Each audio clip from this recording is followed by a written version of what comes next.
Hello everybody and welcome to this tutorial. Today I will be talking about some of the basic terms which you will need in order to follow this course through. So first off, you have three main categories of people. There are white hat hackers, gray hat hackers, and black hat hackers.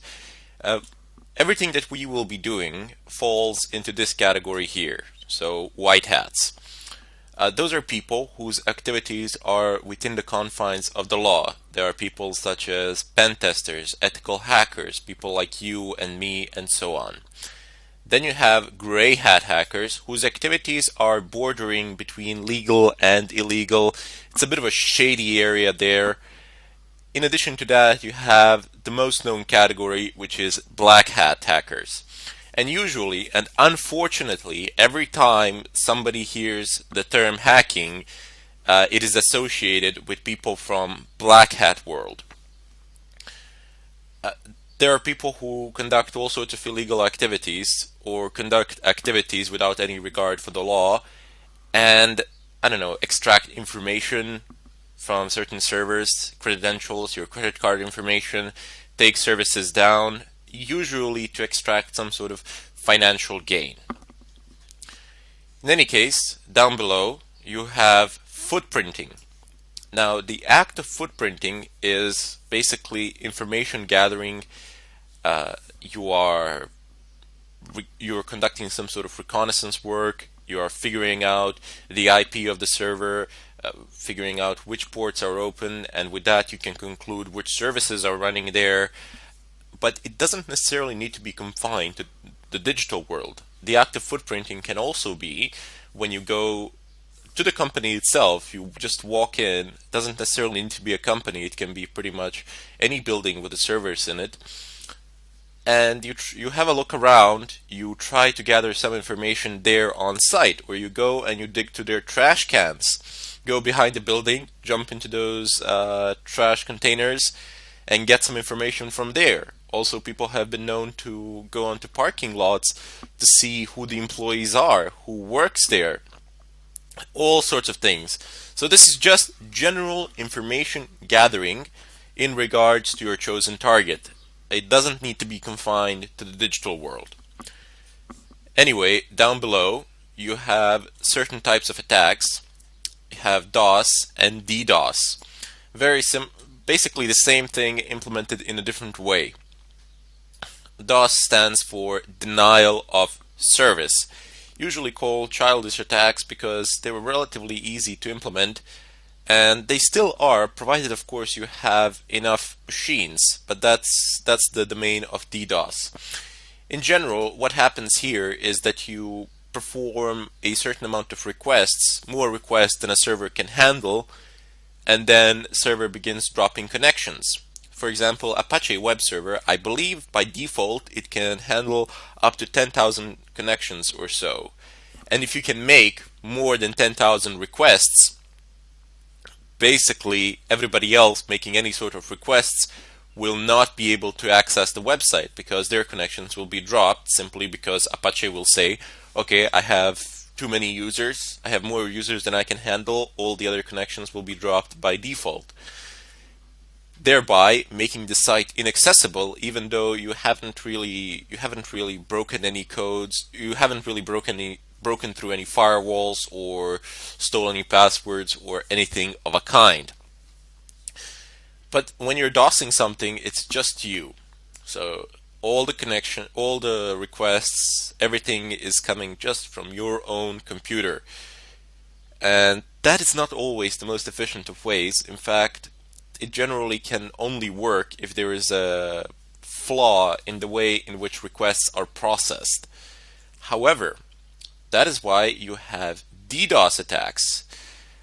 When you have multiple computers, multiple connections, and they are all making simultaneous requests to a certain server, and this is really difficult to fight off. I mean, you really need to have a clever configuration of your firewall, and you need to have quite a good firewall as well. Usually you would need a physical one to prevent these sort of DDoS attacks, and by physical I mean a router firewall or something of a kind.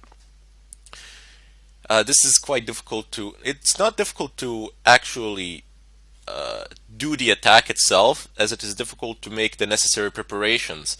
First of all, you need to go about infecting other devices which you will enslave and use in order to perform this sort of an attack. This is the hard part. The DDoS part is quite easy compared to that.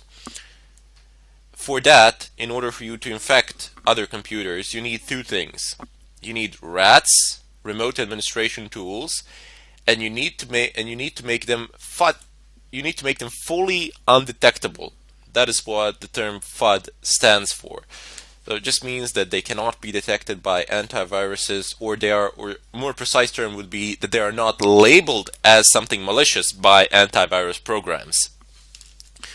And by the way, sometimes, actually most of the times, you don't actually need to make your own applications fully undetectable. There are plenty of pen testing companies out there, and not just pen testing companies, but other companies as well, who will pay very good sums of money if you can make their programs fully undetectable by antivirus programs. Down below, the RATs, remote administration tools. Now, they themselves are not some sort of hacks or anything of a kind. You just basically put them on a USB stick or something of a kind, send them in a mail, share them in a zip file, and in such a way, that's just one of the ways to infect other computers, other devices, enslave them, convert them into your slaves, into the slaves of the main server, wherever that might be, wherever you might set it up. And then you can use all of those computers to conduct all sorts of activity. This is very good because it anonymizes you to a very large extent. It is very difficult to track you. It is very difficult to track somebody down, whoever is doing this, primarily because the users who are infected, they have no idea that somebody else is controlling their devices, because nothing is really happening on your desktop. You can't really see.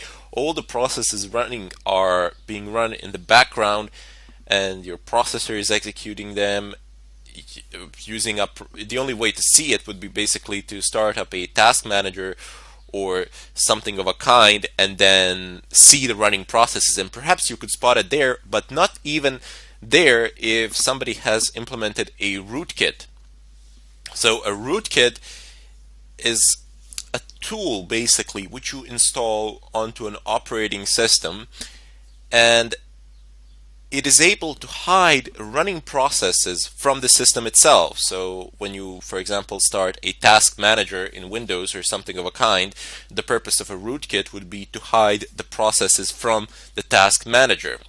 Basically, how it works is that task manager requests information from the system, from the kernel, and then the kernel of the system responds, which is the core of the system where all the drivers and the key functionalities are.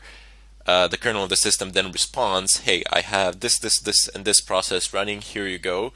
But what Rootkit would do is redirect those requests from task manager to itself, and would basically say, I don't have such processes running. So very, very dangerous and potent combinations here that we will use later on as we progress through this tutorial, but for the time being I just wanted to give a bit of an introduction to it and give you an idea of what we shall be doing through some of these basic terms and concepts. Next up, we have phishing attacks. Now, phishing attacks are basically when you apply some sort of bait, somebody bites it, and then you pull on it. Simple as that, right? As the same way you do phishing. Well, not quite. Phishing attacks would be when you get an email from someone, and there's a link in it. You click on it, and it throws you somewhere, onto some website. It perhaps looks like something legit. It perhaps looks like a website that you are using or something of a kind, but it is not. And you pass in your credentials, and that can be a problem.